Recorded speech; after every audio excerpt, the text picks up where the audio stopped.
இன்றைக்கி பொங்கலுக்கு அடுத்த நாளுங்க. எல்லோரும் காலையில் நான்வெஜ் சாப்பிட்ருக்காங்க. நான் வெஜிடேரியன் இல்லையா, அதனால் அம்மா வீட்டில் போயிட்டு நான் சாப்பிட்டு வந்துட்டேன்.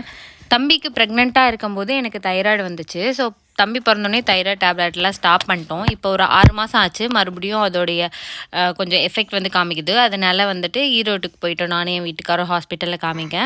அக்காவுக்கு உடம்பு சரியில்லை. அக்கா பொங்கலுக்கு வரல. ஸோ பொக்குன்னு இருக்குது. அக்காவையும் அக்கா பிள்ளையும் பார்த்துட்டு வந்தோம்லாம் நாங்கள் 4 பேர் கிளம்பிட்டோம். அங்கே போயிட்டு 2 பேர் செம்ம விளையாட்டு.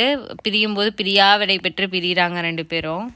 இது நெக்ஸ்ட் டே மார்னிங் என் தங்கச்சிக்கு பர்த்டே. ஸோ கேக் வாங்கிட்டு போகிறேன். இவள் பல ஸ்ட்ரகிளில் இப்போ ஃபேஸ் பண்ணிகிட்ருக்கா. ஸோ அவள் லைஃப் ஹாப்பியாக இருக்கணும்னு நீங்களும் வந்து வாழ்த்துங்க. அடுத்து வந்து நாங்கள் வந்து கோயம்புத்தூர் கிளம்பி போயிட்டோம். போனோடனே எங்களுக்கு வந்துட்டு ரேஷன் கடையில் போய் ரேஷன் வாங்குற வேலை தான். ஊர்லேருந்து எப்போல்லாம் வரமோ அப்போல்லாம் போய் ரேஷன் பொருள் வந்து வாங்கிட்டு வந்துடுவோம். நம்ம வெளியூரில் இருக்கனால ஒரு 4-5 இலவு எல்லாம் வந்து தழுங்கி போயிடுது. ஸோ அதெல்லாம் வந்து என் வீட்டுக்கார் போய் பார்த்துட்டு வருவார். ஸோ இதுதான் 2 நாள் vlog. நம்ம சேனல் இன்றைக்கி தான் புதுசாக பார்க்குறேன்னா மறக்காமல் சப்ஸ்கிரைப் பண்ணிக்கோங்க. பாய்.